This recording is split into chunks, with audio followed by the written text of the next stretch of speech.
Hello and welcome back again to Batman Arkham Asylum.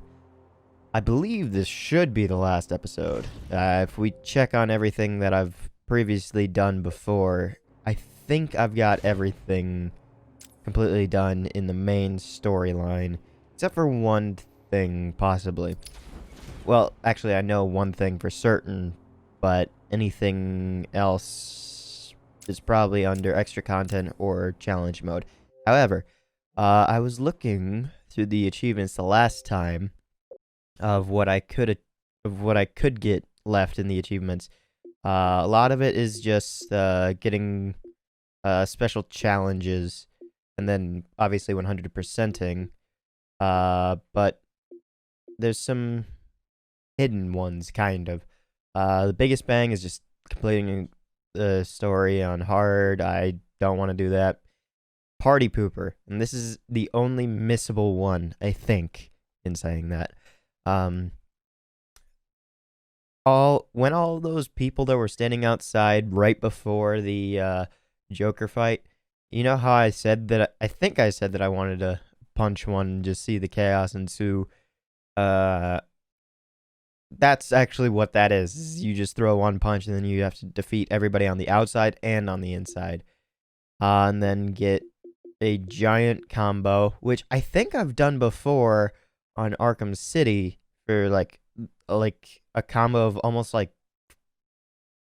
50. Like I think there's an achievement for 50 and I think I got like to 48 or something and I flubbed it. But I'm not even anywhere near. Like I think the closest I've gotten is 10. And like I got that early in the previous time of me playing this. But 40, I can't imagine doing that because you also have to wait for the people to attack as well, which is kind of sucks sometimes. And then this one, catch a batarang. Also in a free flow combo perfection, so I don't know how to do that. It says using all of his combos. I don't know how to do that, but this one I can do really quickly. I'll just hop in and hop out, basically. So let's continue the story real quick, catch a batarang, and then check out everything else. We'll do it the smart way. We'll do it in this room. So we'll go here. And then we'll go around in a circle. If it's tight enough. There we go. I used to do that a lot in Arkham City. Used to try and send it out as far as possible and try and find my way back. I still don't have full control with the batarang anymore, but oh well. So then we do this, and with that it didn't really change much. That's just 84%. So I think what I should do is check out challenge mode. Like that's always been there. But extra content could also could prove to be more content for me. Challenge mode. Let's go armored, I guess. You need to be signed in to Xbox Live to access the leaderboards. Oh, okay, that's fine. Predator and combat. Oh, there's a lot of these.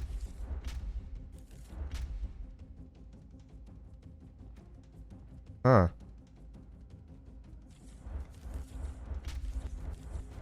Okay. So let's see if I can go through this. Intensive treatment. There's a score to obtain. And this is all combat. This is probably like just hitting fools constantly and not dying. Good evening, Arkham Asylum. Tonight, we will all watch Batman die. Oh, that's gotta hurt.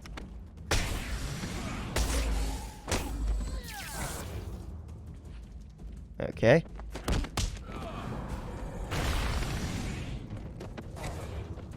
Times 3. Hey, Dats, go easy on him. For me. Oh, hell, what do I care? Do your worst! 950? Round two. Oh, okay. Don't let him hit you, idiot!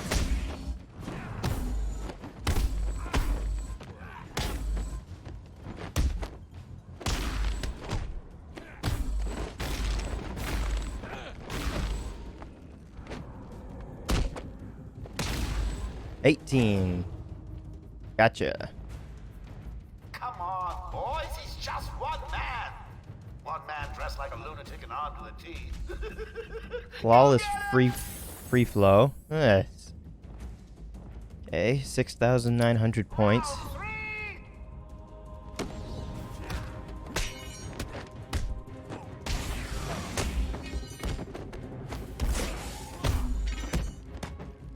Come on, let's do this, I guess.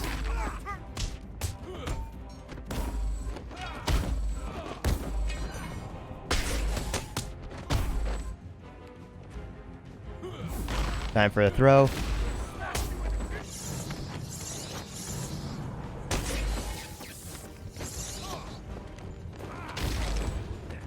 Ah, damn it, I broke my flow. Oh well. Oh.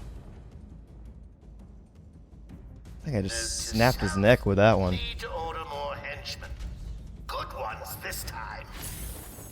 10,905. There's probably gonna be like 5 rounds. That round 2 was amazing. I don't know how I did it. So what combos do I have available? I know that I have B and Y. I think that's the combat takedown.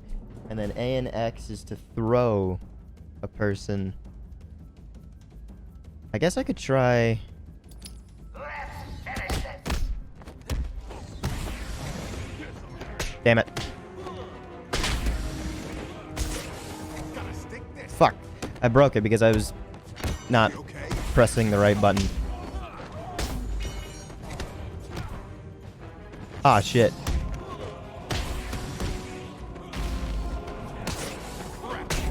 Damn it. I noticed at the last second that he was rushing up.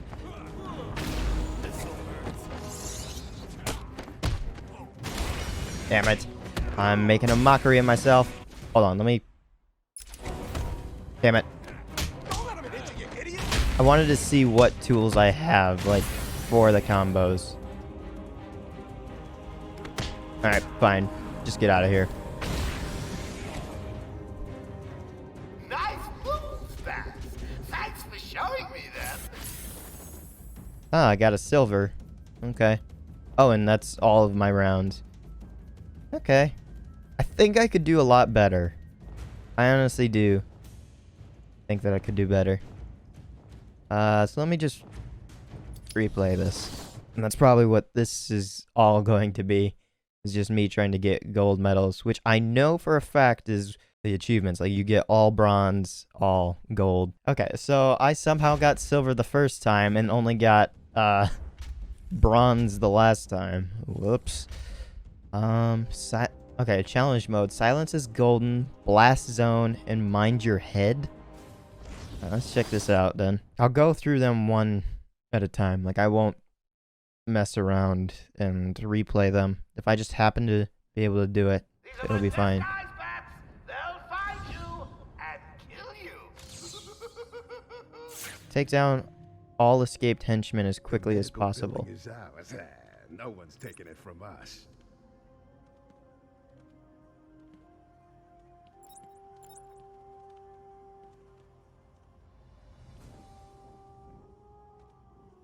Don't worry, boys. If Batman actually makes it as far as medical, you won't be hurt. Well, you may, but smile. You're just seconds away from medical care.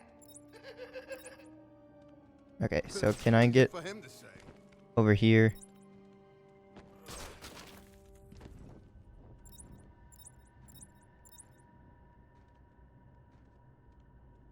Okay, I think I can take this guy out. Joker said he wanted Silently. the building under his control. We did it, no problem.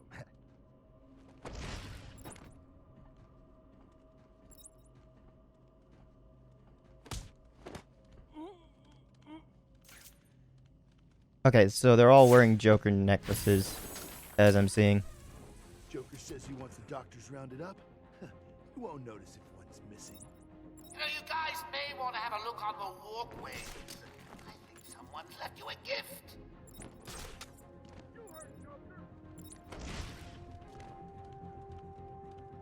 That's not what I wanted to do. I wanted to fall here, but that's okay too, I guess. Man down! Over here!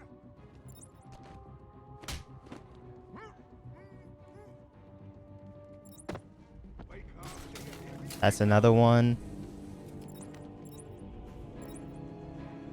What are we gonna do? Fight him. We're next to him.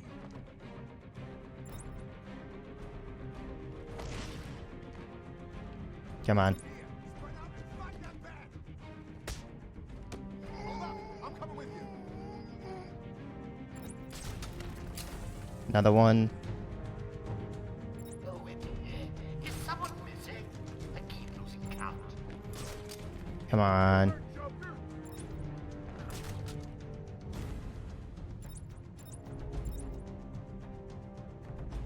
Get over here, everyone! On me! Okay. Are you gonna follow, or are you gonna just... What happened to you? How's he doing this? What's going on?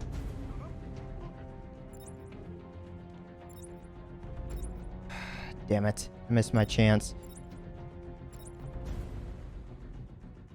Batman? Can you hear me? Show yourself! Wait up! I'll watch your back! Okay, so he's... Are they gonna move elsewhere? I don't want to worry you, boys, but I think he may be in there with you.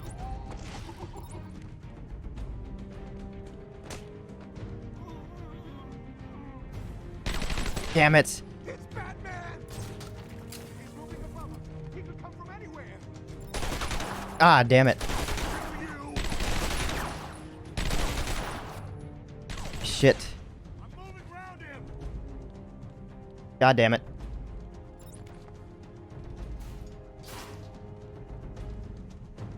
Okay.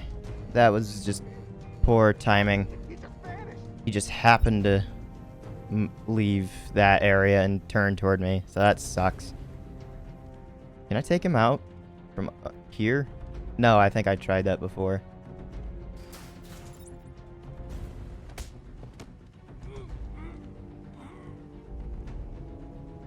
I hate hospitals. Always gives me the creeps.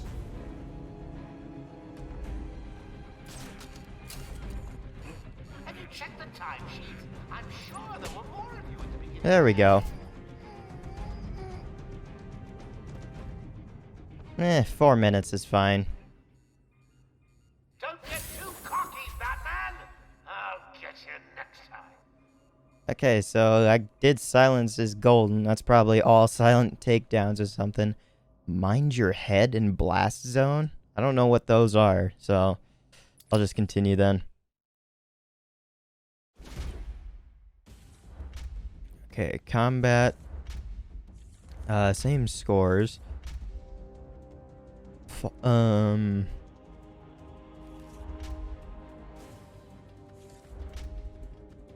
the bend. Over the ledge. Fall guy. Shock and awe. Survival tactics. Watch your step. Oh, these are extreme challenges.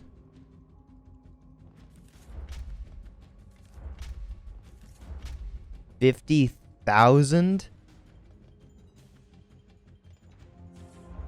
Oh, wow.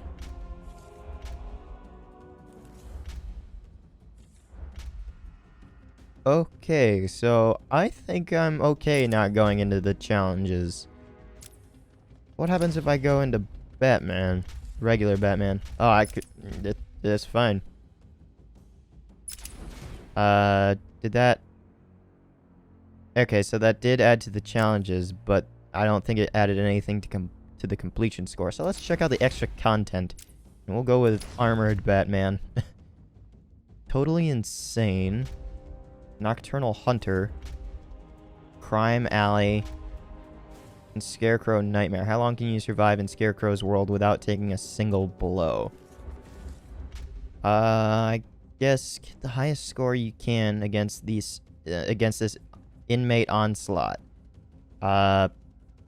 I guess I'll try that. Flawless free flow bonus. Defeat an entire round without breaking Attention, combo. we have an Gotcha. escaped patient. Dresses like a bat. Oh, what an idiot. Should be considered costumed and dangerous.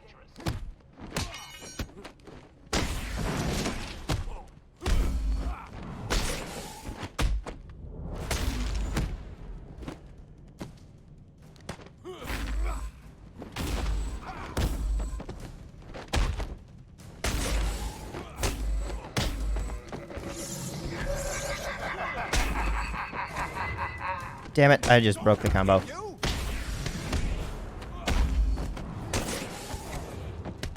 Okay, I was about to say it. I saw him charge, so I pressed the Y preemptively. Preemptively, not preemptively.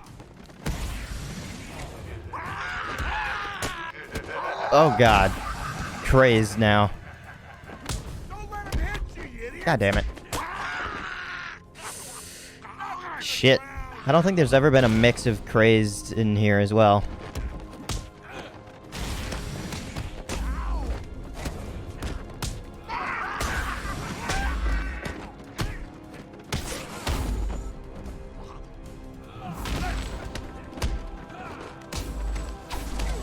God damn it.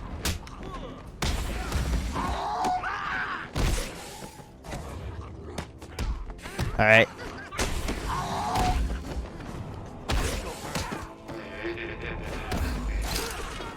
See, I've tried that before in pressing the right trigger, but it doesn't seem to do anything. God, what? I pressed combos. God damn it. When I see them run up to me, I think that's when they're going to attack, but it's really not. God damn it. Okay. Ah, god damn it. You okay, buddy?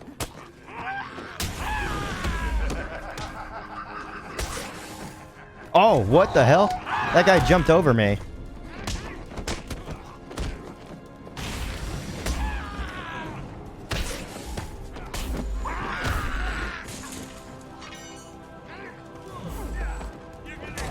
What the? I pressed Y! I mean, my hand is starting to feel like it's in that weird combat, like, mistake with the Joker. Like, it starting to, like, cramp up a bit.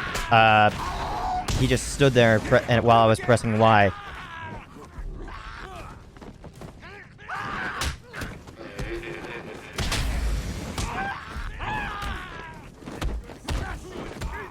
Oh, what the?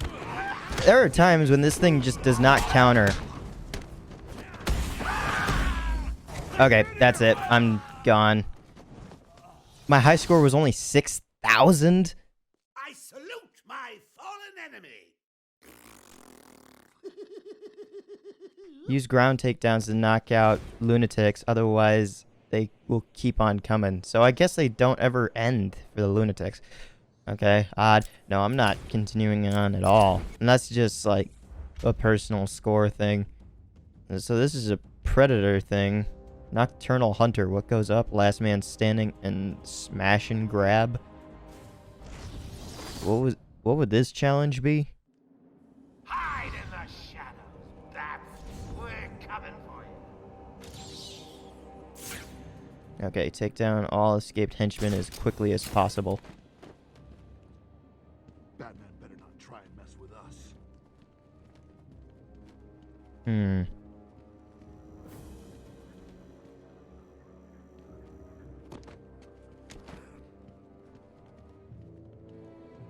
He doesn't stand a chance. Oh, you guys are the best. Well, best I could find on such short notice. Joker's crazy. The way they ever created this. Oh, I didn't realize that this door was just open.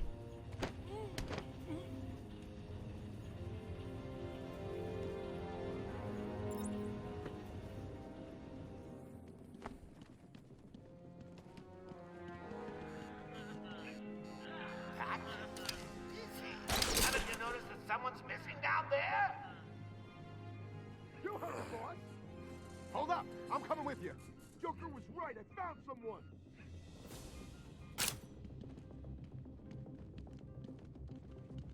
What happened to you? I'll just go in here. I don't know if I actually do like these challenges, because they just seem like it's pad time for the rest of the game. Leave him here. Run out and find him back. Wait up. I'll watch your back.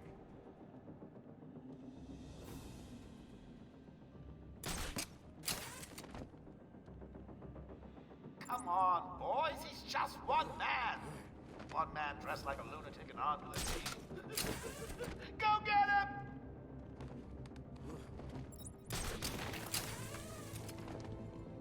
him! Just try and stay calm. It's gonna be okay. We're in control. Joker's planned it all.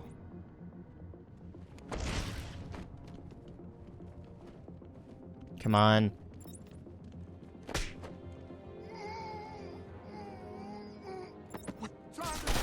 God, what? He wasn't facing toward me at all.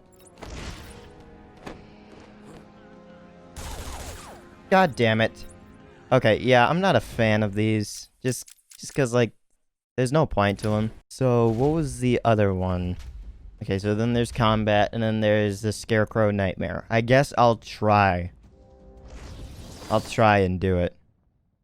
Wait, but it says without taking a single blow, so I think that includes, like, the skeletons as well.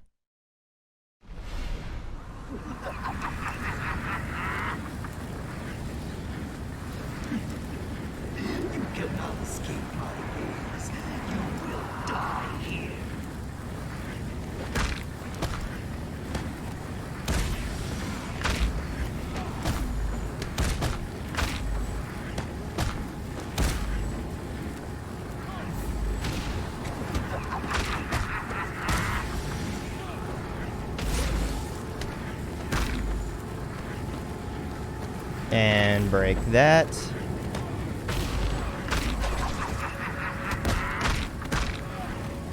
So this is just another combat thing. I think I remember that being a thing in Arkham City, that you just can't trigger the right trigger for a quick tap. Oh god, now they've got swords and stuns. Okay, yeah. Against knives and not being able to have full control, but the right trigger quick tap just does not work, and I don't know why that's a thing.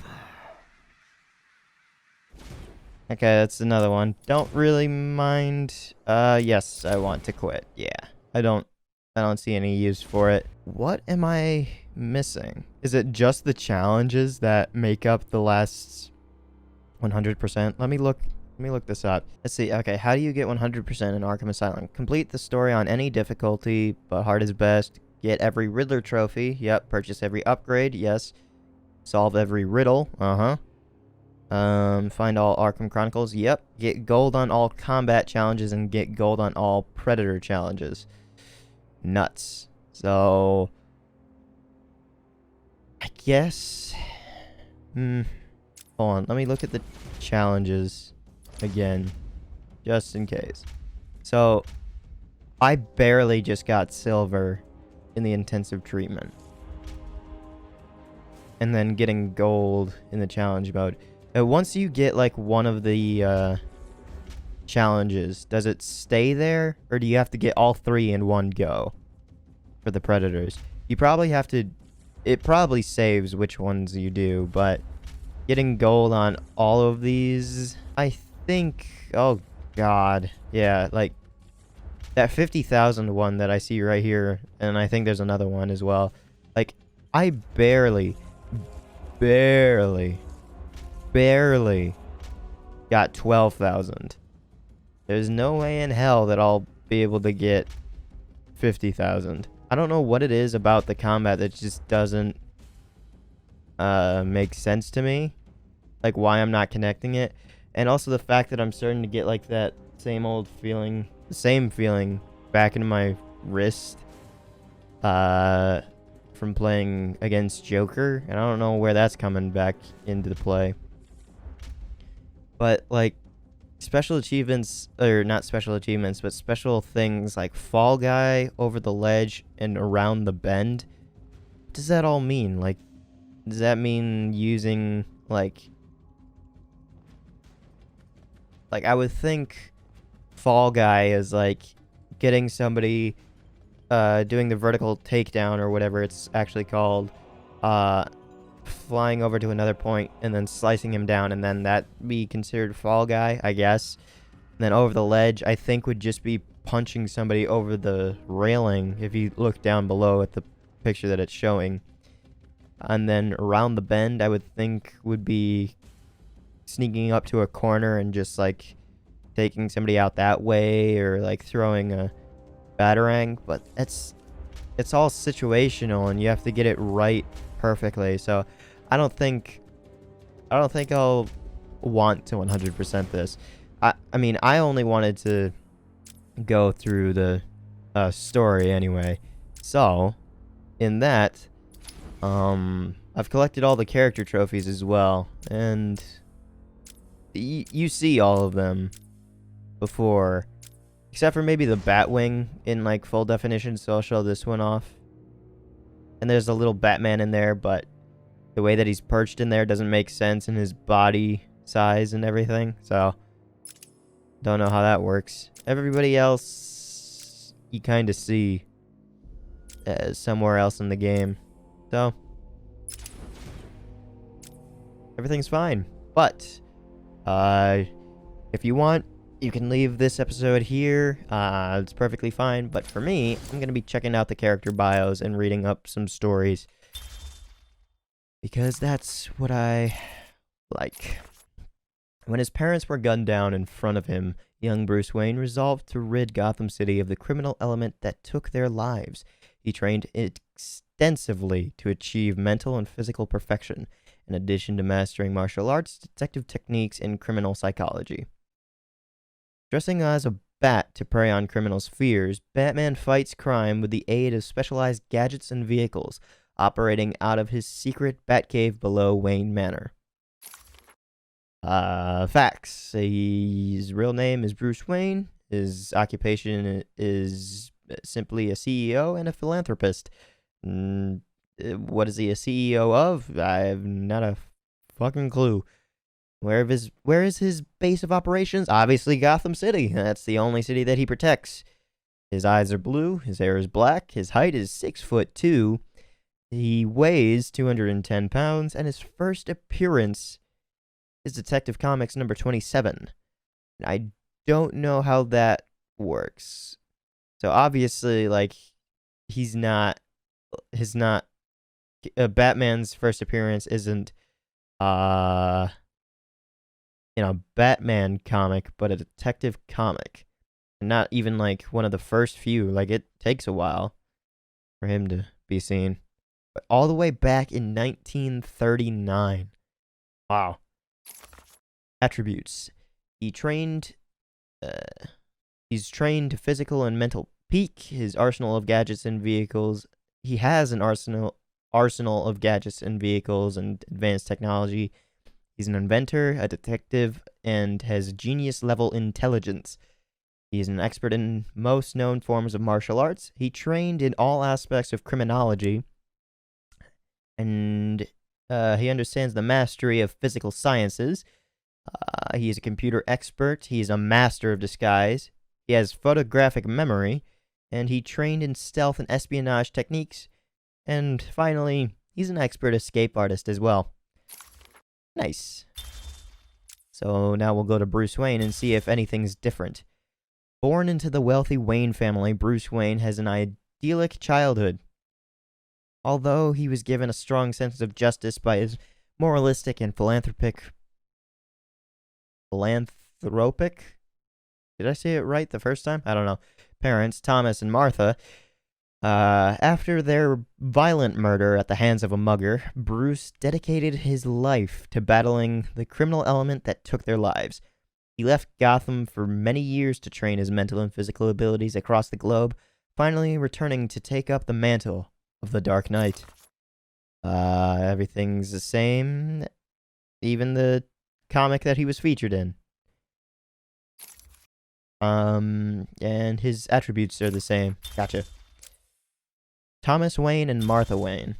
Thomas Wayne was a gifted surgeon and heir to the Wayne fortune, dedicated to philanthropy as much as medicine. He and his wife, Martha, were well known and respected in Gotham. Martha Wayne shared her husband Thomas's charitable nature and was dedicated to her son Bruce's upbringing. She was well regarded in Gotham City's social circles and helped most lavish charity balls at Wayne Manor.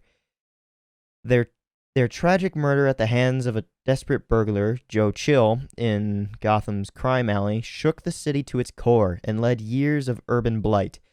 It also inspired their son Bruce to eventually become the Batman. Real facts, obviously their names are the same. Occupation, doctor, and philanthropists. Base of operations, Gotham City. Their eyes were blue and brown. Their hair was black and brown, although it looks more like a red, but oh well.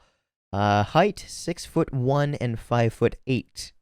Weight, 180 and 135. So I think Bruce weighs a lot more, but that's probably all like muscle weight.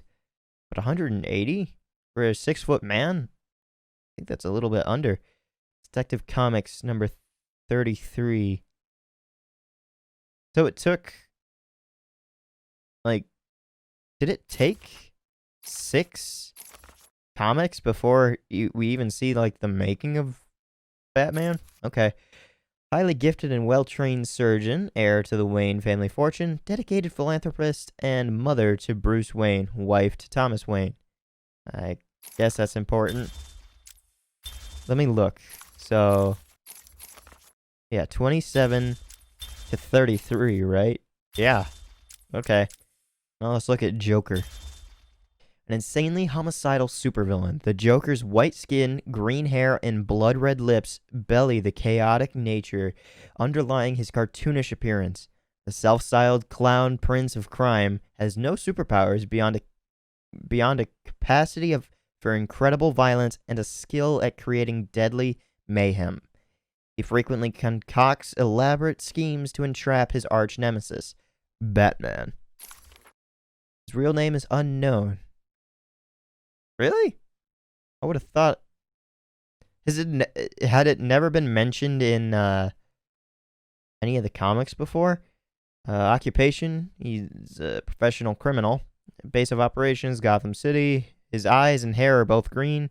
He is 6 foot flat, and his weight is 160. So I think he's malnourished. His first appearance: Batman #1, spring 1940.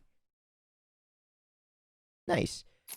Attributes: unrepentant homicidal maniac, albeit without a precise psychological diagnosis. Yep. Surprisingly strong hand-to-hand combat. His past is unknown. Conflicting, unconfirmed reports state that he was a failed comedian, a petty thief, and a broken family man. Employs various deadly weapons, often based on party gag items. Yeah, we've seen that. Frequently uses a toxin that stretches victim's face into a Joker-like grin and causes death. I think that's more so common in the next game. Like, I didn't really pay attention for that in this story. Oh, wait. Yeah, I guess I already looked at that. Yep, that would make sense. Oracle. Yeah.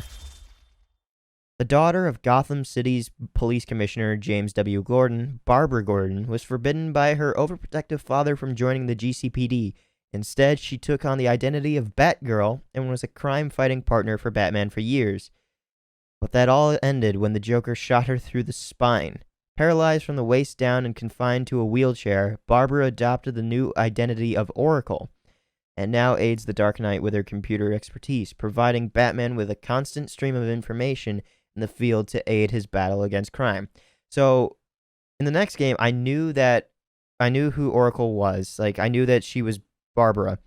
But I did not know how she was Batgirl, because I knew that she was Batgirl according to other things, but then I also knew that she was paralyzed from what's written in Arkham City. I didn't know that she was paralyzed, or was made to be paralyzed, and I didn't realize it was the Joker either.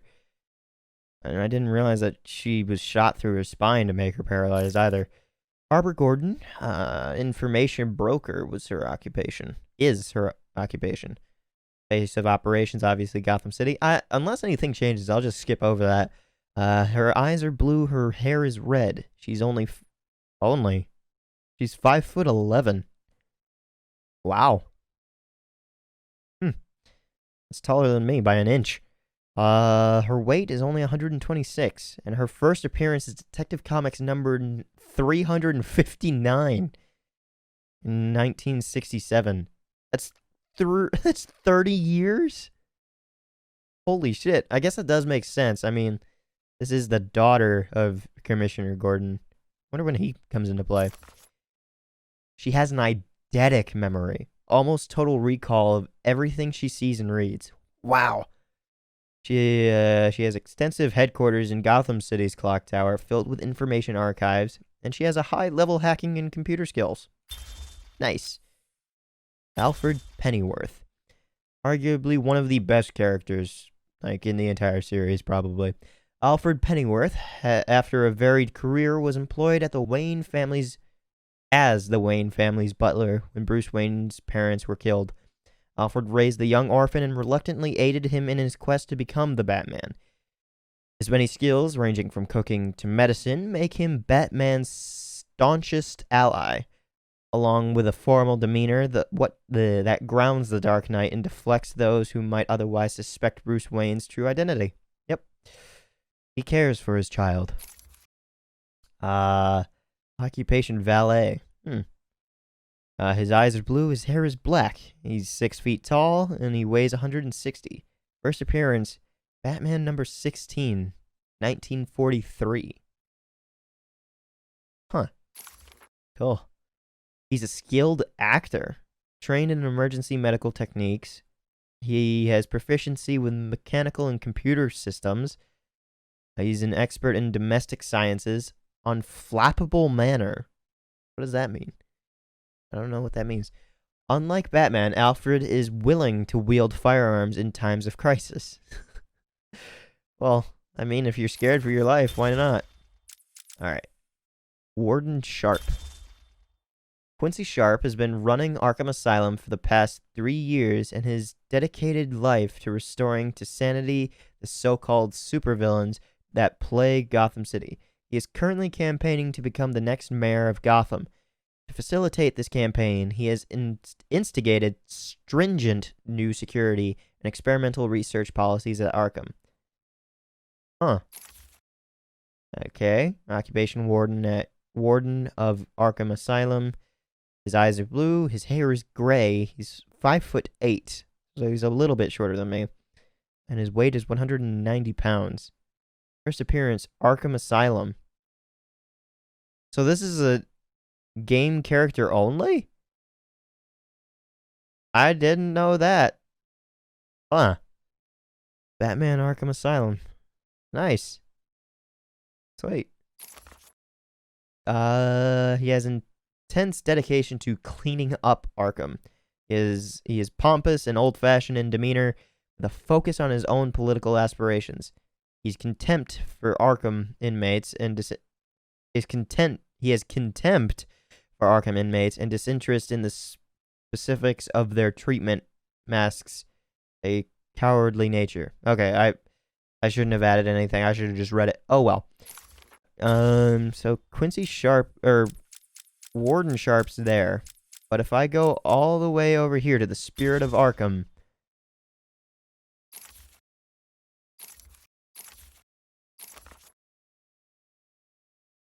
oh, I just realized that it didn't save the Spirit of Arkham in the game file. So I guess I should probably do that real quick. I guess it does make sense because it doesn't really save the game, and I already knew that. My name is Quincy Sharp, the spirit of Amadeus Arkham. Okay, and then I've already gone through this. Okay. Gotcha. So that's a different entity for Quincy Sharp, or Warden Sharp. Or technically, Warden Sharp is a little bit different from Quincy Sharp. Warden Sharp is the person that everybody sees on the news and everything. Quincy Sharp is the person... There we go, I accessed the other area. Now it's saved. Character bios. Quincy Sharp is the person who's murdering all the people. Let's see. Commissioner Gordon. Police Commissioner James W. Gordon dedicated his career to cleaning up the corruption in the Gotham City Police Department, a goal he has come a long way toward accomplishing. He has been equally tough on crime, and in the pursuit of making Gotham City safe for all its citizens, Gordon has forged an uneasy alliance with Gotham's other top crime fighter, the mysterious vigilante known as Batman. He is the police commissioner, his eyes are blue, and his hair is white. Formerly brown. He is 6 foot tall, and he weighs 180 pounds. His first appearance is Detective Comics number 27. Probably is the exact same copy as Batman's first appearance. Probably, like, he's only there for, like, the first 2 panels and maybe, like, the last 2 panels. That'd be my guess. He's an experienced police fighter. He is a trained criminologist. He is proficient in hand-to-hand fighting techniques, and he's an expert marksman. Cool. Aaron Cash. One of the most senior and respected guards at Arkham. Cash is only afraid of one inmate, Killer Croc, who severely wounded Cash once during a riot at the asylum. Cash remains determined, however, to keep the asylum's inmates under control and to conquer his fears of Croc. He's an Arkham Asylum guard. He's not just like a police officer. He's explicitly an asylum guard. His eyes are brown. His hair is black. He is 6 feet tall and 185 pounds. First appearance, Arkham Asylum Living Hell number 1. So, when did this game come out? I'm thinking Batman Arkham Asylum 2009 for Quincy Sharp, like for whatever Sharp. I think that's the year that it came out, 2009. So he's first seen in this game, and I don't know if he's ever seen in the comics afterward, but Aaron Cash is actually here. He has great physical strength and excellent reflexes. One of the most experienced guards at Arkham. Yeah, and he has lasting enmity. He has hatred for Killer Croc. Frank Bowles, the guy who died in the very beginning. Frank has been working at Arkham for 8 years. He has twice been suspended for drinking on the job and regularly holds poker evenings in the guard rooms. Excuse me. Frank is desperate to be the top dog at Arkham. He fails to recognize that he is considered untrustworthy and generally disliked. Asylum guard, Gotham City, brown eyes, black hair, 6 feet tall, 185 pounds. Batman Arkham Asylum. So I'm guessing, yeah, the Asylum is just when it's first appeared in the game.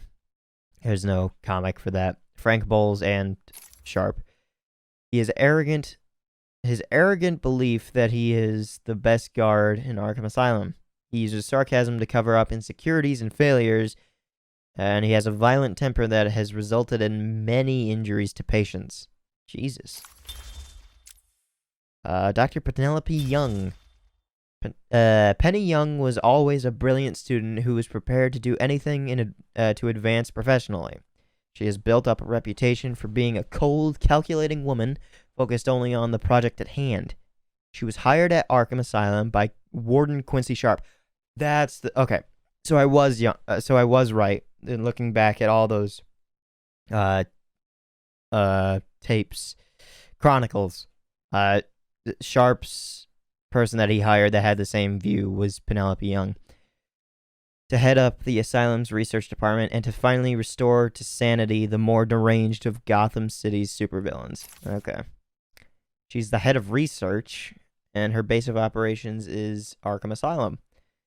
She was first seen in this game. She's only 5'6". Her hair is brunette. Why wouldn't they say just is brunette technically different from brown hair? Huh, I guess I didn't know that. Her eyes are blue. She graduated from Gotham University with top honors, dedicated to the pursuit of a psychiatric cure for various forms of criminal insanity.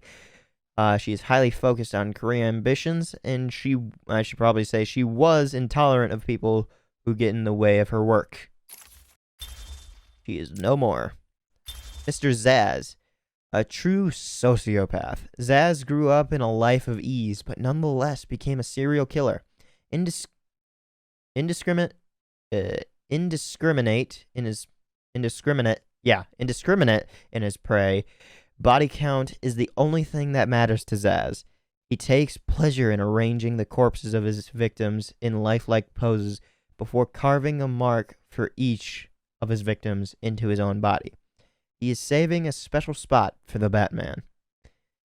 And that explains his for that one special position riddle that we had to scan those two bodies in the botanical gardens. That why it was specifically for Zsasz, because it's just a natural position for them, and I guess that's Zaz's work. Victor Zsasz. He's a professional criminal.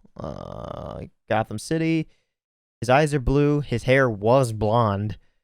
He's 5'8" and weighs 150 pounds. First appearance: Batman: Shadow of the Bat, 1992. Wow. He is a sociopath with no regard for human life. He has no pattern of killing, making him difficult to track. He's compulsive and needs to kill others. And patient interviews, which I've heard before. Killer Croc. Born with a rare mutation that made his skin green and scaly and grew his body to grotesque proportions, Waylon Jones was raised by an alcoholic aunt and bullied relentlessly for his appearance. How did that happen? I didn't even click anything. Maybe the button was stuck or something, and I just did it. He briefly worked as a carnival freak under the name Killer Croc, but his misanthropy grew as did his bestial nature, pushing him to a life of crime. After his physical condition and mental state deteriorate, Killer Croc becomes a more bestial foe, increasingly detached from humanity. Born with a rare mutation. So that just happened naturally? If you see a kid that looks like this, how are you the bully? This thing looks like he'd pound you into the ground. His real name is Waylon Jones. Occupation: alligator wrestler, gangster, and murderer.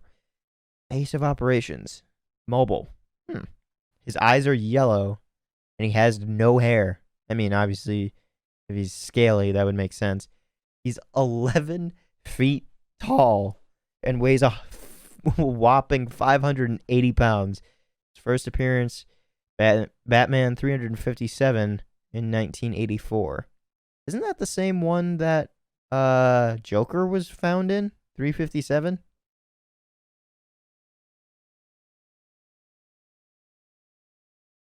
There was somebody else with in Batman 357.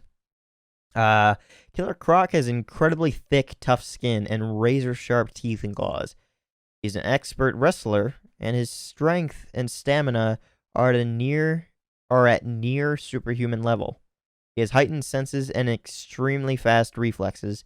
He's able to survive in water for extended periods of time. Okay, so that makes sense for the sewers area, that he can, like...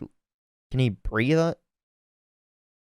Crocodiles and alligators just hold their breath, I think, right? an intense hatred for humanity. Yeah, I guess that makes sense. The Riddler. With an obsessive-compulsive need for attention, Edward Nygma is determined to be the most outlandish of Gotham City's criminals, concocting an elaborate series of clues and riddles around his crimes. Batman has proven a worthy opponent capable of deducing the Riddler's plans, but Nygma is dedicated to creating a mystery that the Dark Knight will not be able to solve in time. His real name is Eddie Nashton, aka Edward Nygma. Professional criminal. His eyes are blue and his hair is brown. He's 6'1" and weighs 130 pounds. Sorry, I wanted to rhyme it with brown. Sorry, that was dumb. His first appearance was in Detective Comics number 140, October 1948. He is of genius intellect and is driven by a need to test his wits against law enforcement by leaving clues to his planned crimes.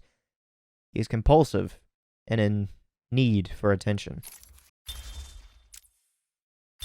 Poison Ivy. Botanist Pamela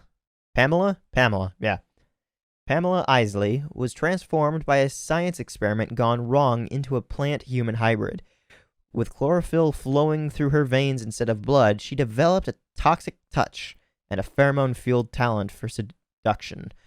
Her crimes have become more ecologically focused as she has increasingly abandoned her human side, identifying more with the natural world. Her unique brand of eco-terrorism often puts her into the conflict with Batman. God damn it. Whose iron will usually protect. What? Is that a mistype? Whose iron will usually protect him from her seductive powers. Oh, iron will. Gotcha. Whose iron will usually protects him. Gotcha. Ugh. Sometimes sentence structure just sucks in the English language. Her real name is Pamela Lillian Isley. Her occupation is now a criminal. Her eyes are green. Her hair is red. She's 5'8" and weighs 115 pounds. Her first appearance was back in Batman 181. Don't know why I said 50. Back in 1966. Her attributes. An ability to encourage and direct the growth of all plant life. Plant genes mixed in with her DNA make her an unpredictable and formidable physical opponent. She exudes natural pheromones that enable her to exert control over victims. Her skin secretes a toxin that can make her touch deadly. And she has a pathological drive to rid the world of humanity and make it safe for plant life. Nice. Harley Quinn. An Arkham Asylum psychiatrist assigned to treat the Joker. Dr. Harley Quinzel became obsessively fixated on her patient, believing herself to be in love with him. She helped him escape confinement and took on her own criminal identity as Harley Quinn. Quinn is a violent and unpredictable felon whose only motivation beyond general mayhem is achieving the Joker's approval. Because of his cruel and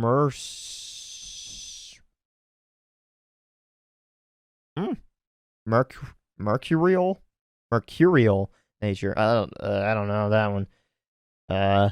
This in some ways makes her just another of his victims, albeit a very dangerous one. Real name, Dr. Harleen Quinzel. Professional criminal, Gotham City. Her eyes are blue. Her hair is blonde underneath that cap, but I think we saw it in the game. Like, she had two ponytails. Her height is 5'7" and she weighs 140. Her first appearance is Batman Harley Quinn #1 in 1999. That's a year. That's almost a year after I was born, because I was born November 1998. Wow. So it took 60 years before Harley Quinn was even a thing? and whenever Joker came into play. I don't remember what year he came out. She has surprising strength and stamina. She has superior gymnastic skills and total disregard for human life. Like the Joker, she is a homicidal psychotic who escapes easy classification. Yikes. Catwoman. Someone who we didn't see in the series at all. And we just saw her goggles and mask and maybe whip. Or maybe some claws. An orphan who learned to survive on Gotham City's streets. Selina Kyle took to thievery to survive, but determined to do it in style. She learned martial arts and trained extensively to perfect her skills at cat burglary. Her criminal activities are often tempered by a reluctant altruism, making her an inconstant villain, an occasional hero. She regularly eludes capture by the Dark Knight and maintains a complicated adversarial relationship with the Batman that frequently turns flirtatious and occasionally legitimately romantic. We've seen that in Batman the Telltale game? What's that game called? I don't know. Her real name is Selina Kyle. She is a professional thief. Her eyes are green. Her hair is black. She's 5'7" and weighs 125 pounds. First appearance, Batman #1, 1940. She's a trained gymnast and athlete. She has expert hand-to-hand combat. She is an expert hand-to-hand combatant. She is highly skilled with her specialized whip, a cat o' nine tails. Cat o' nine? Cat o' nine tails? Cat o' nine tails. Cat of nine tails. I don't know. Capable of astonishing stealth, she is obsessed with and adept at stealing famous and well-protected items, and she is drawn to cat motifs. Mr. Freeze. Someone else we didn't see much of. We only saw his frozen chamber. Victor Freeze was a brilliant cryogenicist whose beloved wife Nora was stricken with a fatal degenerative disease. He placed her in suspended animation while obsessively searching for a way to cure her. But the corporation that funded his research and Nora's life pulled the plug, triggering an accident that transformed Freeze's body into a cold-blooded form that must always be kept below zero. At normal room temperature, he will die. Wielding a number of freezing weapons, he wears protective armor in his quest to somehow bring back his lovely wife and avenge her fate, which he partly holds the Batman responsible for. So how is he still alive? So say he was turned in this case. The room that he was in when it all happened, I guess could be below zero after that. But after that, how did he make the suit to become mobile? That's something that I wonder about. His real name is Dr. Victor Freeze. He's a professional criminal. His eyes are blue. He has no hair. He is 6 feet tall and weighs 190 pounds. His first appearance is in Batman 121 in 1959. His attributes: scientific genius with a specialty in cryogenics. He employs an extensive array of cryo-weaponry. His body has been permanently altered to survive at a sub-freezing state. He wears protective freezing armor when he's out in an above-zero climate. And he is motivated by his grief and anger over the fate of his wife, Nora. Gotcha. How many people are left? Okay, quite a few. The Penguin. The Penguin, one of Batman's oldest foes, and is a eccentric criminal mastermind known much for his love of ornithology and trick umbrellas as his shady business dealings. Excuse me, I gotta change my position. Gotham's popular Iceberg Lounge serves as Cobblepot's front for a number of legal financial activities that fund much of the city's underworld. Despite his short stature, the Penguin is a wily wily foe whose umbrellas conceal a variety of deadly weapons and gadgets. His real name? Oswald Chesterfield Cobblepot. His occupation? He's a restaurateur and a racketeer. His eyes are blue and his hair is brown. He is but 5 feet tall and 2 inches. He weighs 175 pounds, and his first appearance was in Detective Comics number 58 in 1941. His attributes include being a criminal and financial mastermind. He is an expert in hand-to-hand. He is a expert hand-to-hand combatant. He's driven by a need to prove himself in spite of his comical appearance, and he employs various weapons, many based on umbrellas and birds. Nice. Now Bane. Imprisoned from birth to serve his dead father's sentence, Bane was raised inside the horrific environs of a Santa Prisca prison. His only friend in the hellhole was a teddy bear he named Osito? I don't know. He is of Mexican descent, right? I don't know. Or Latino? I don't know. Finding solace in smuggled books and medication, he developed incredible powers of concentration. When he was subjected to military experiments using a steroid codenamed Venom, his iron-forged will helped him survive when other test subjects had died, and he managed to escape. Determined to prove his worth, he sought out Batman and broke the Dark Knight's spine. But Batman recovered and managed to best Bane. Okay, so what's the difference between Batman and the Dark Knight? Are those two people? Different people? I mean, they're both Bruce Wayne, but, like, what is the difference between Batman and the Dark Knight? And broke the Dark Knight's spine. But Batman recovered and managed to best Bane, cutting off the precious venom supply that transforms Bane into a superhuman. If he broke the Dark Knight's spine... Huh?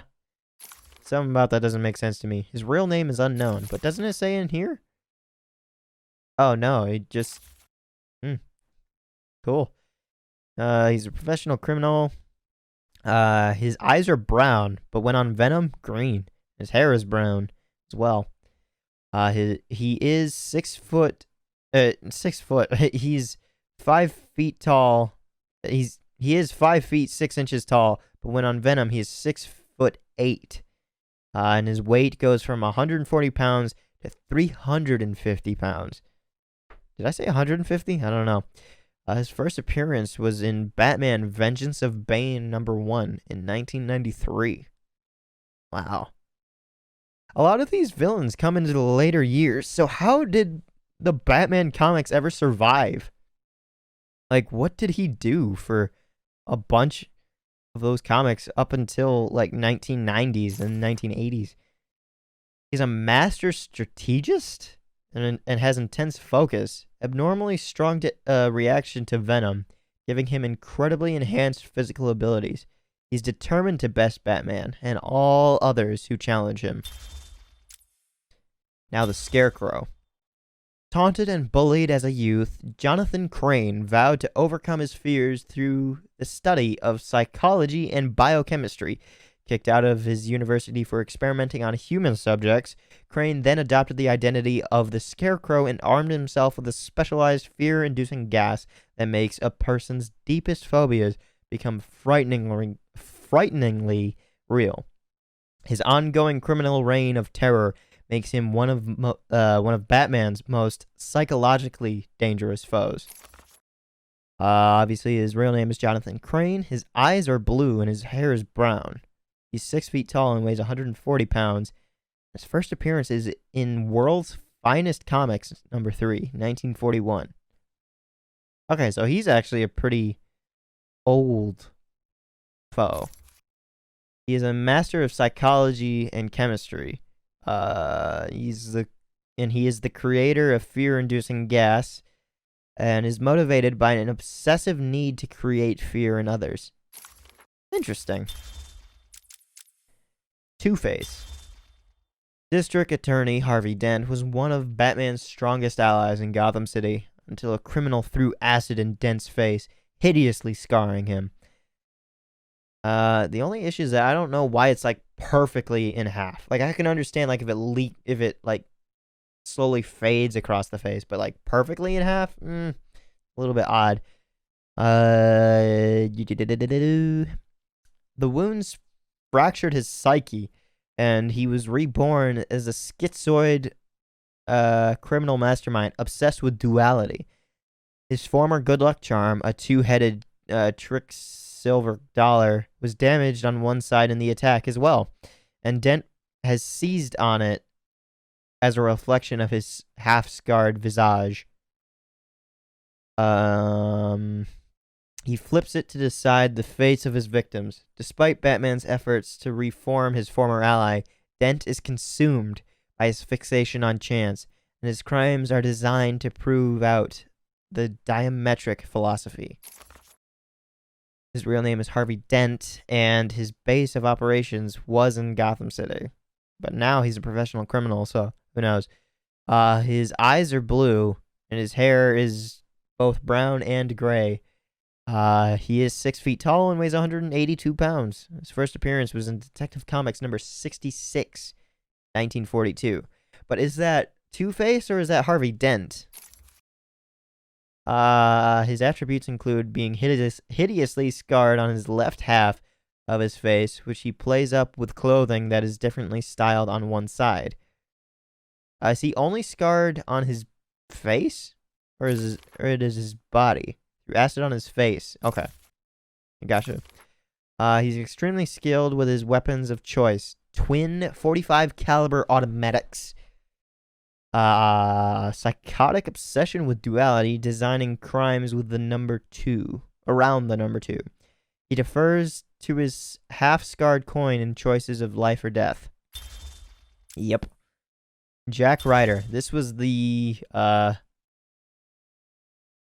radio personnel. Jack Ryder is an investigative reporter turned controversial talk show host, well known for his aggressive manner and his determination to get to the truth. What his viewers don't realize is that he's also the Creeper, a garishly colored vigilante who Ryder can, with effort, turn into at will. Garishly colored vigilante? The Creeper. Although at that point, the Creeper's maniac personality takes over. The Creeper is usually on the side of good, but just barely on the side of sanity. Huh. Interesting, I didn't know that. His real name is Jack Ryder. He's an investigative reporter. His eyes are blue and his hair is black. And he's 6 feet tall and he weighs 194 pounds. And his first appearance was in Showcase, number 73. I don't know what that is. See, like, I don't collect comics, so I don't know, like, the history behind them. That's 1968. Determined reporter, known for his aggressive pursuit of stories. Famous for his controversial talk show and his secret identity as his alter ego, the Creeper. Scarface. Gotham's Blackgate Penitentiary once had a gallows tree from which 313 criminals with death sentences were hanged. Holy shit. The wood from that tree was whittled by an inmate into the puppet Scarface. That inmate was murdered by Arnold Wesker, a man who soon fell under Scarface's influence. What? Scarface's influence? While most believe that Scarface is simply a tool through which Wesker, as the criminal mastermind, the ventriloquist, acts out a dark side to his personality, Wesker himself believes that Scarface is possessed by the souls who died beneath the gallows tree. And the puppet actually motivates him to commit the duo's many crimes. Interesting. I thought he was the Joker's puppet. Just the way that he's dressed and everything. Didn't realize that. His real name is Scarface. I mean, I guess that would make sense. Like, his is genuinely interesting to look at compared to everybody else. His eyes are black, and his hair is black. He's 2'6", 6 inches tall, and he weighs 15 pounds. His first appearance is in Detective Comics number 583, February 1988. Wow. He's a puppet animated with eerie verisimilitude. Verisimilitude. I've never seen that word. What the hell? By the ventriloquist. Frequently wields undersized but lethal weaponry. Oh boy. When teamed with the ventriloquist, acts as an old-style mob boss with a sociopathic disregard for human life. But if you take him away from the ventriloquist, he doesn't really do anything. So the ventriloquist is literally just like channeling all of those that happened. Prometheus, someone that I didn't know existed. A dark reflection of Batman. A dark reflection? Huh. Prometheus was raised by criminals who were gunned down by policemen right in front of him.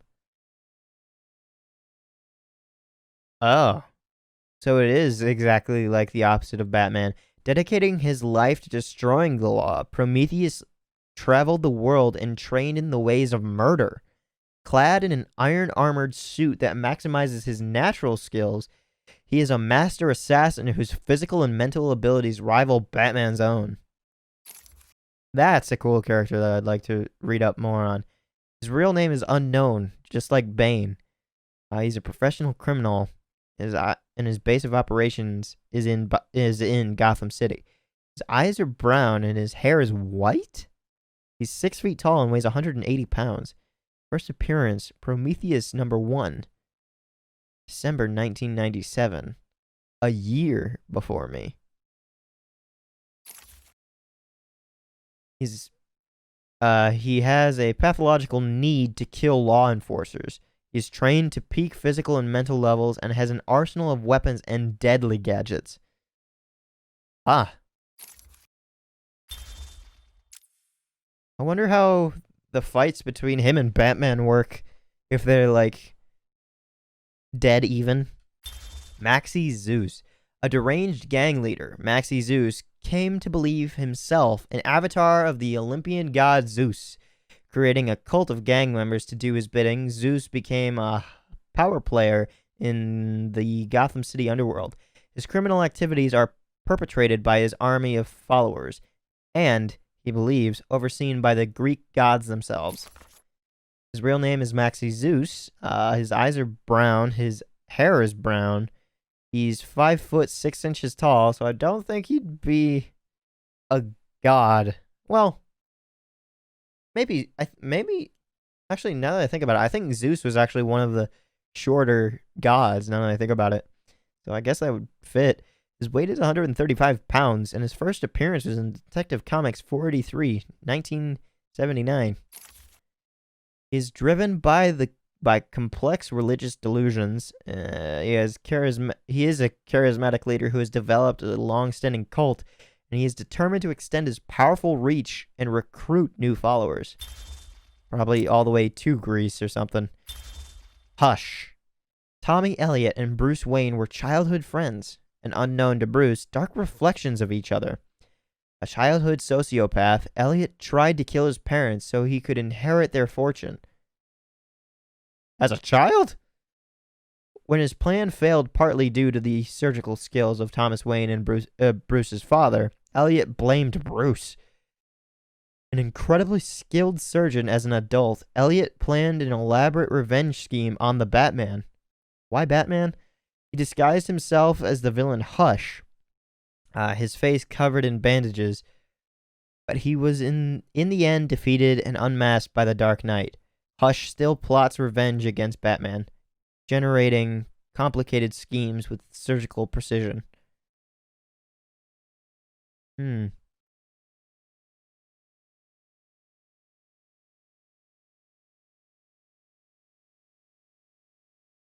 Okay. So what I said before about this character in the next game that is revealed, I definitely have to censor that if I want this to continue on. His real name, Thomas, or otherwise known as Tommy Elliot, is a surgeon, and his eyes are brown and his hair is reddish brown. His height is 6'3", and his weight is 225 pounds. His first appearance is in Batman 609, January 2003. That's a year. That is a year after my sister was born. She was in January 2002. Wow, some of these characters like are relatively new in like the history of Batman. This is weird.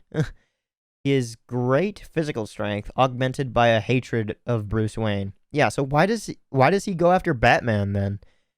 He's a world-class surgeon capable of extraordinary medical breakthroughs. He is a master of disguise and determined to destroy Bruce Wayne. Does he know that Bruce Wayne is Batman? Like, is that why he goes after Batman or something? The Great White Shark.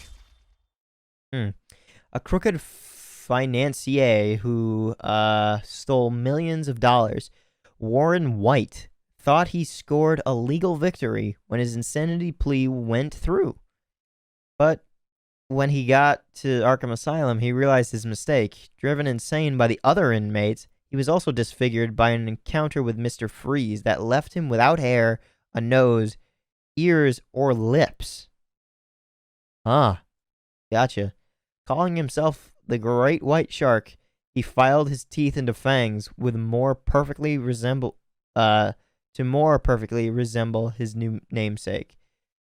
Putting his financial skills to use, he has become a major player in Gotham's underground crime scene, running a number of rackets from his cell in Arkham. That's cool.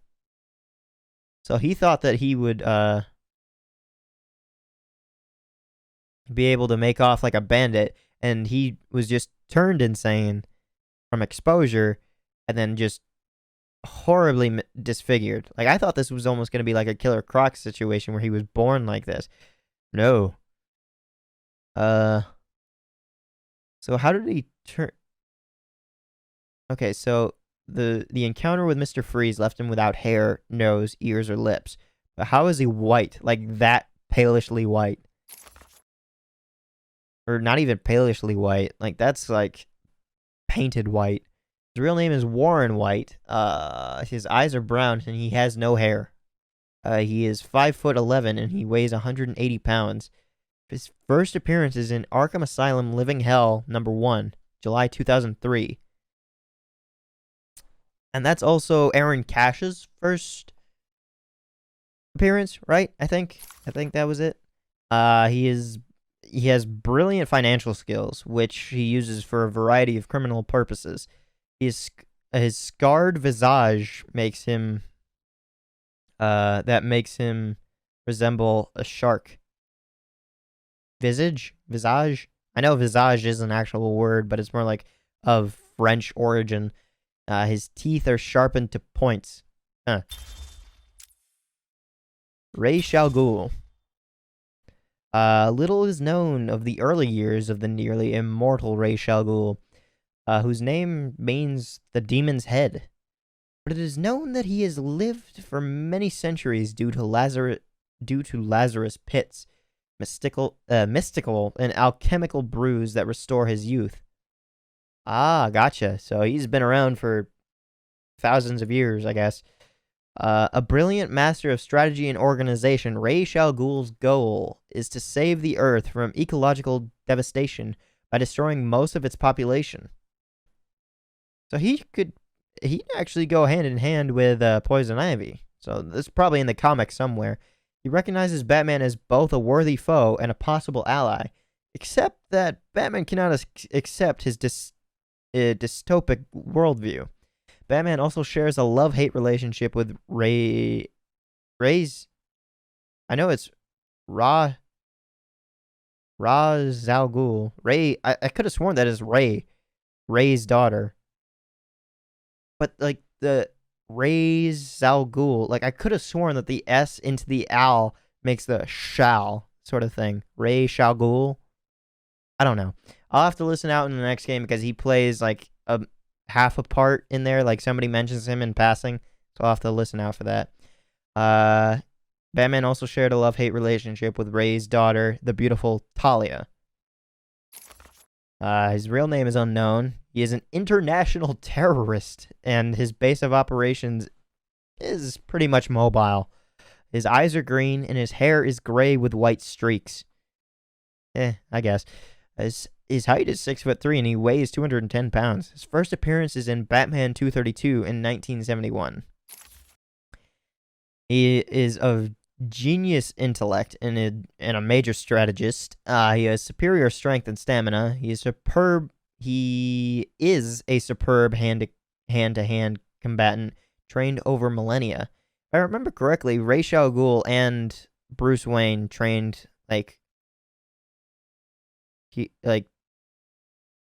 by the same code or something, or like Bruce was trained under Ra's al Ghul's like tutelage, or just like the place where he taught combatants, and then those combatants taught Bruce Wayne or something like that. He's nearly immortal thanks to the Lazarus Pits.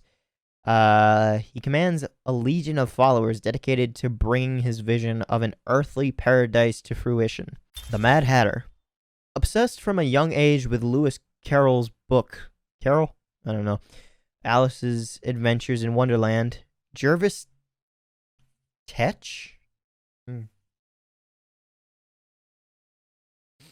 expert hypnotist embraced a delusion that he was the incarnation of a character in the story, the Mad Hatter.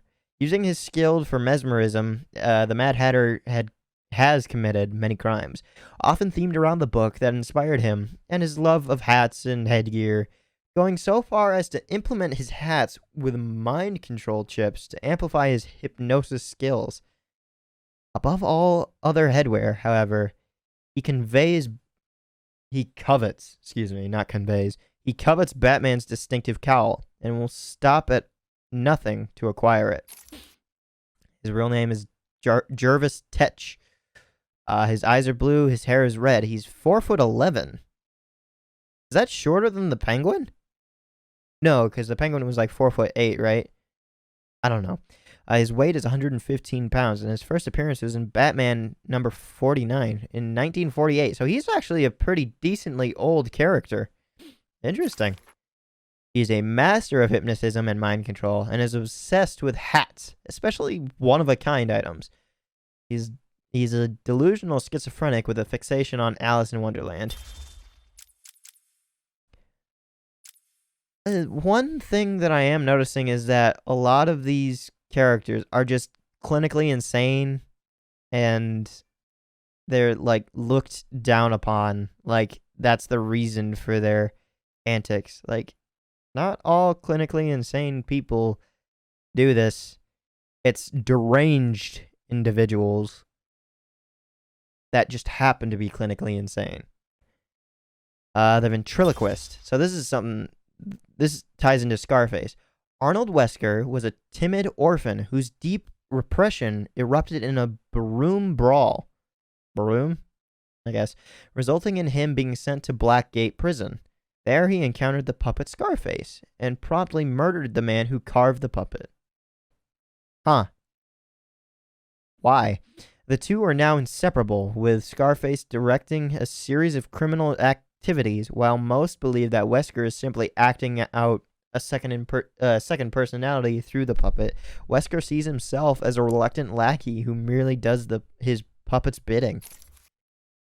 Professional criminal. His eyes are blue. His hair is brown. He's 5'7", and his weight is 142 pounds. First appearance is Detective Comics number 583 in 1988. I think that's the same time as, and the same issue as Scarface himself. Arnold Wesker is a delusional schizophrenic with multiple personality disorder. Excuse me. He is obsessed with his puppet, Scarface, whom he puppeteers with an unsettling skill. So he makes it more lifelike, like he's just that good. Okay. When teamed with Scarface, the two operate as a criminal mastermind. Huh. Killer Moth. Drury Walker. Drury? I think I'm saying that right. Was a minor criminal who adopted the identity of Cameron Van Cleer. a master criminal who in turn masqueraded as the costume supervillain Killer Moth. He is a hired gun for Gotham's gangsters, but his ingenious weaponry includes his cocoon gun. Gun does not protect him from regular defeat at the hands of the Batman. His real name, Drury Walker, aka Cameron Von Clear, with his eyes of brown and his hair of brown. He is 5'9" and he weighs 155 pounds. His first appearance is in Batman number 63, 1951. He's obsessed with fame and his identity change. He's a skilled inventor, immoral and motivated by feelings of insecurity and inadequacy into criminal activities in an attempt at notoriety. Gotcha. So he just wants to be noticed, really, and like praised for his work and like, hey, look at all this. I mean, it would also make sense for his inventions. He was probably turned away from something else. Jesus. I just repeated myself. Clayface. Initially an actor in horror films, Carlo went mad when he learned a classic film of his was to be remade with a different actor in the lead role. He took on the mask of the voice crack of the film's villain, Clayface. Oh. Okay, so Clayface was a villain in a film that he just later ended up being, and killed several of the remake's cast and crew before being stopped by Batman and Robin. Ooh, the first notice of Robin. Later, Carlo joined the Mud Pack, an alliance of shape-changing, mutated villains who had subsequently used the name Clayface. Huh. So I didn't know that. So how did he get, how did they all come about this mutation, though? While that group was defeated, Carlo tricked his allies and injected himself with the essences of several of them, becoming a superhuman imbued with the abilities to change shape, melt others into protoplasm with a touch, and mimic the powers of heroes or villains he copies. Okay, that answered my question, but what... So, everyone's power into Carlo makes him Clayface? Is that what I'm understanding? I don't know. His real name is Basil Carlo. He's a professional criminal, and his eyes are red, but he has no hair. He is 6 feet. He is 6 foot 5 inches tall, and he weighs 265 pounds. His first appearance is in Detective Comics number 40 in 1940. He can alter his physical form, adopting the appearance of nearly anyone. His malleable physical form makes him extremely difficult to injure or contain, and his touch can be poisonous. Professor Hugo Strange. First gaining fame as a psychiatrist who declared that he'd fully analyzed the Dark Knight from afar, Professor Hugo Strange lent credence to his own claims by deducing Batman's true identity as Bruce Wayne. However, his interest in the Batman turned into a deranged obsession. He used his medical expertise to hatch a series of bizarre plots based around genetics and mind control in order to defeat the Batman and possibly take his place. Strange's fragile mental state has left him with intermittent knowledge of Batman's true identity, a fact that hangs over Bruce Wayne's head. For, if Strange ever snaps completely, Batman's greatest secret might be revealed.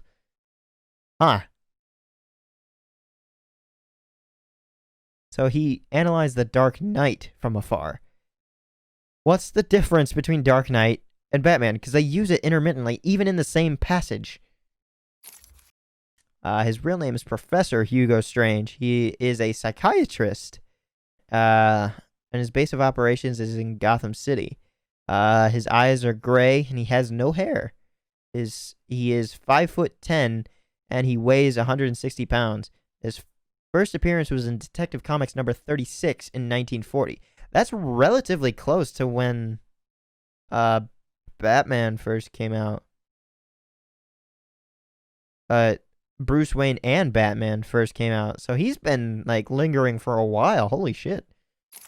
He is trained to physical perfection. He is a brilliant psychological analyst.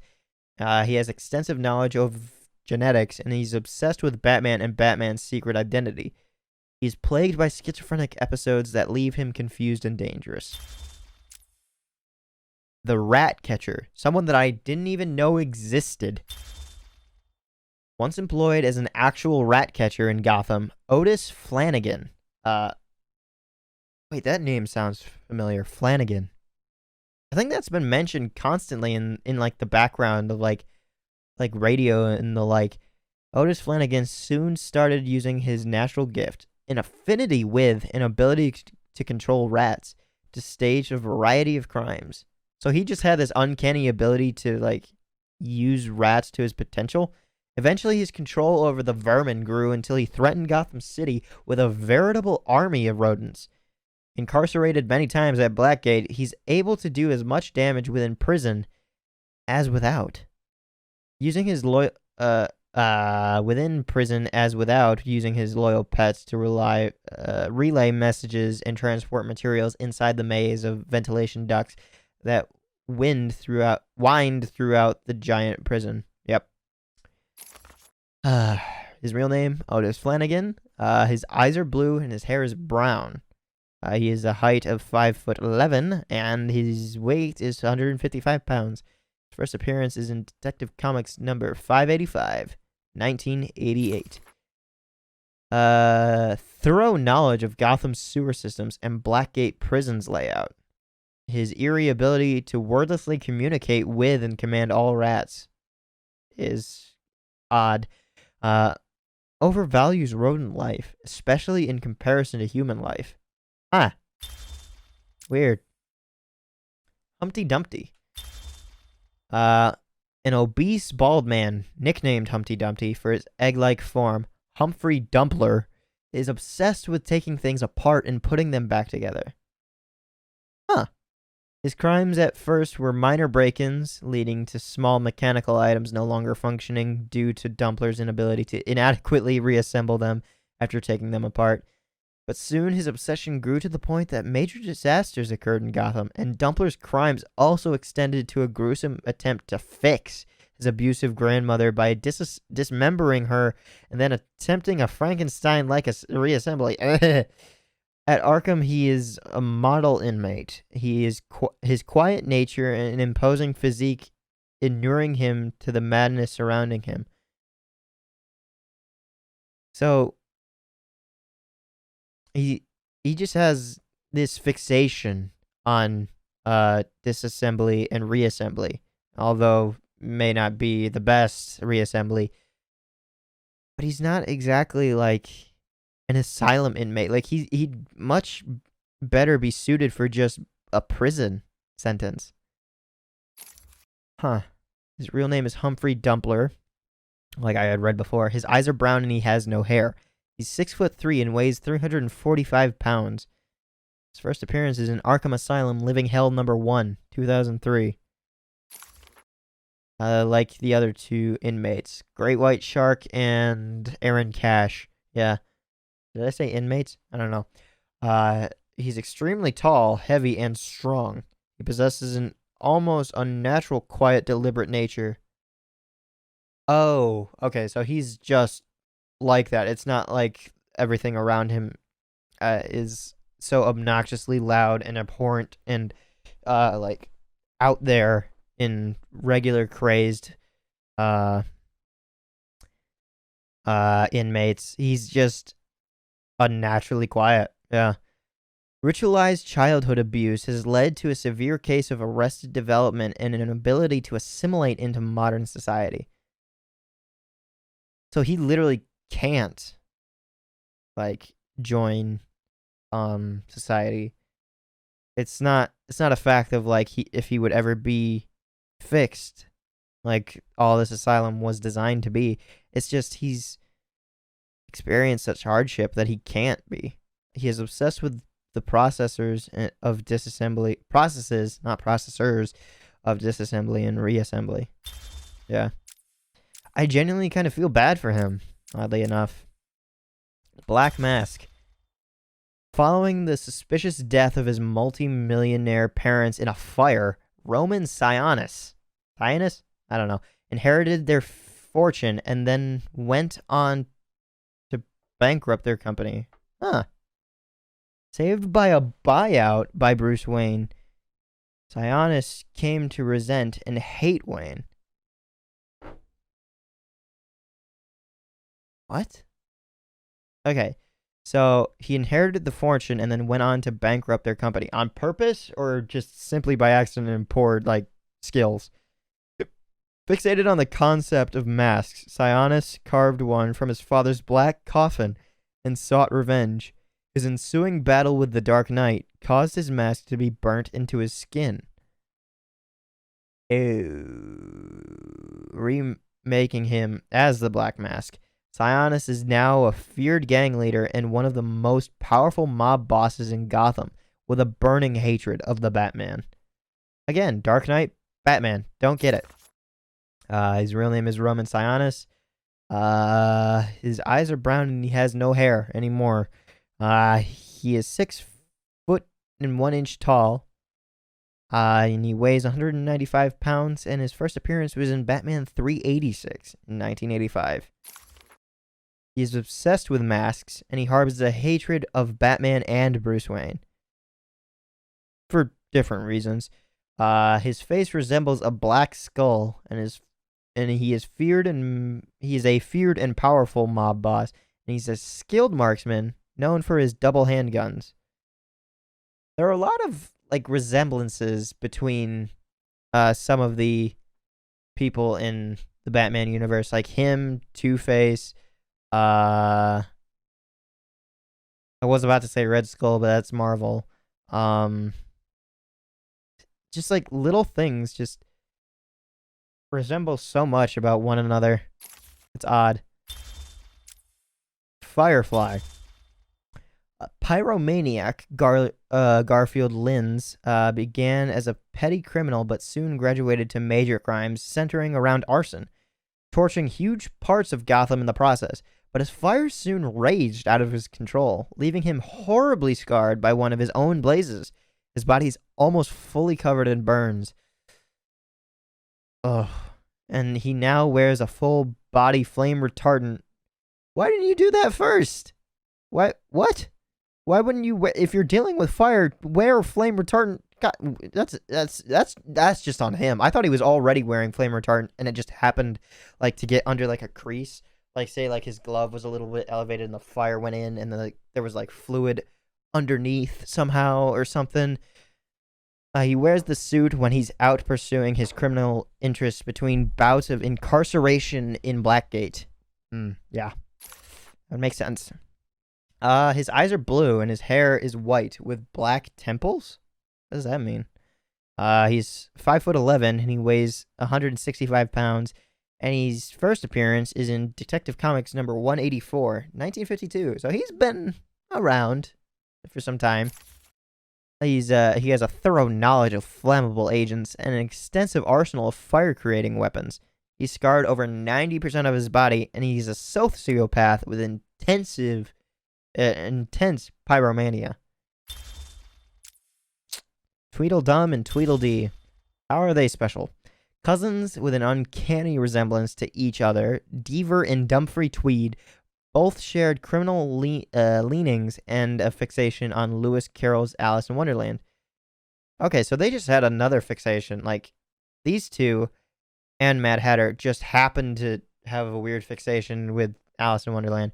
Teaming up, they modeled themselves after Tweedledum and Tweedledee from that book, planning often outrageous, absurdist schemes to trap the Batman. So did they ever work with the Mad Hatter? Deaver and Dumfrey Tweed. Their eyes are brown and their hair is also brown. They're both 5'9" and they both weigh 175 pounds. Their first appearance was in Detective Comics number 74, 1943. They've been around for a while, actually. 1943, number 74. I think that's the same thing as Mad Hatter. They have an obsession with Alice in Wonderland. They are skilled criminal masterminds, and despite being cousins, could pass as identical twins. Did I say that they were twins? I think I did. I even read that they were cousins before. Duh. Calendar Man. Fixated on the calendar, Julian Day became Calendar Man, a villain who timed and tied his crimes thematically to certain holidays throughout the year, often leaving clues by which he could be caught. Gotham City's hopes for a day off are often clouded by the knowledge that any holiday of note is likely to be shadowed by Calendar Man's presence. Huh. Real name Julian Day. His eyes are blue. His hair is brown, or what would have been. And he has a height of 6'3", and his weight is 175 pounds. I'm pretty sure that in the next game, Arkham City, when you find out about him, he is much heavier all of a sudden. I don't know why. His first appearance is in Detective Comics number 259, 1958. He's obsessed with quirks of the calendar and carefully plans and themes crimes around holidays. Like, in that final thing, like, he plans them around holidays or around holidays. Because, like, in the week coming up to a holiday could be seen as, like, one of those around holidays. Oh, well, I'm getting into it too much. Amadeus Arkham. Amadeus Arkham founded the Elizabeth Arkham Asylum for the criminally insane, naming it after his mother, whom he euthanized as treatment for her dementia. Building it on the old grounds of his family's historic mansion on the outskirts of Gotham, Amadeus personally treated his first patient, Martin Mad Dog Hawkins, who had killed Amadeus's wife and daughter. Oh yeah, that's right, I did read that.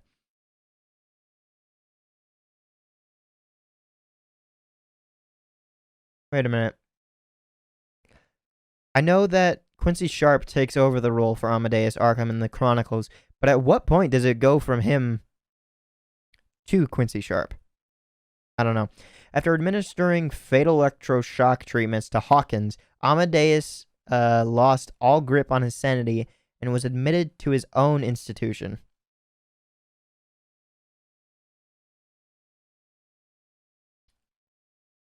Gotcha. So it was right after.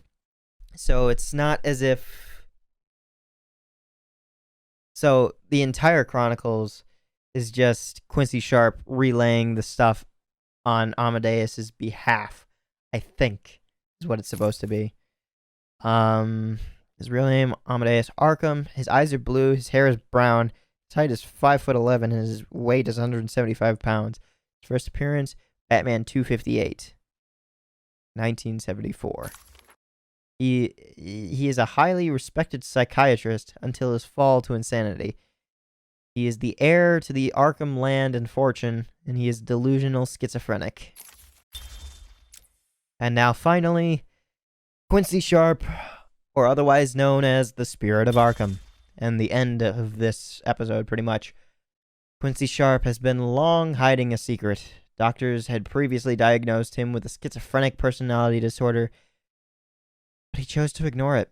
How could someone of his importance be ill like the dogs in his asylum? Huh.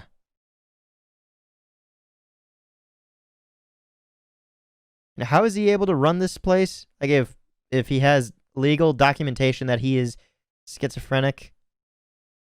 On taking over the administration of Arkham Asylum, Sharp became obsessed with the hidden writings of Amadeus Arkham.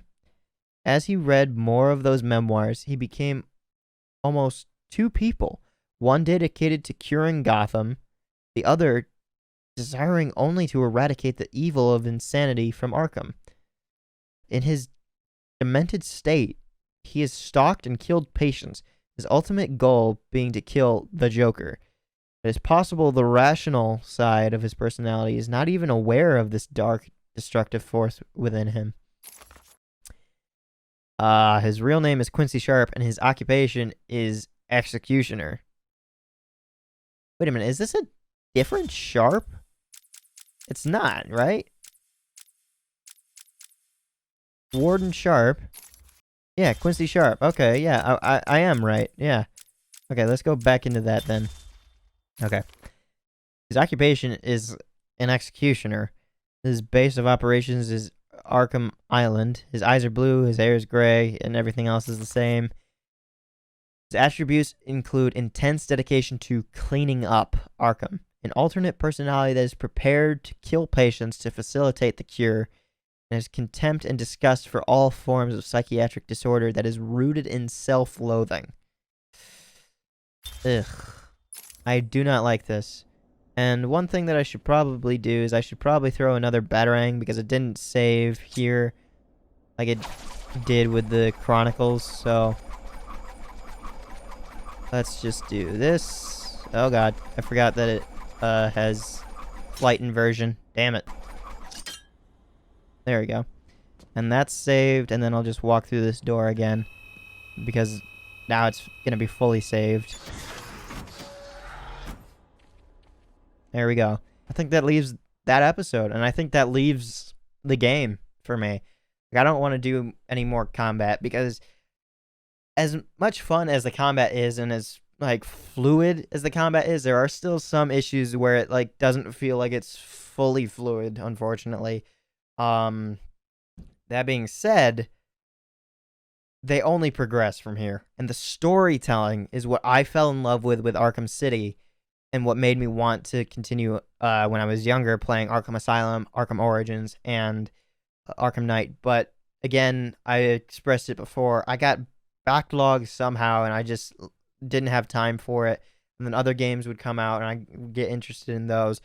But now that I have time to sit down and actually do it and play them, I can't wait. Like it's so much fun to me. Like, I hope you're interested in seeing more of this series, and I hope you're looking forward to Arkham City, and I hope you look forward to some of the side stuff that I've got going on too, like Lego and some other gaming series that I've recorded. But for now, I'll leave this episode and leave the series here.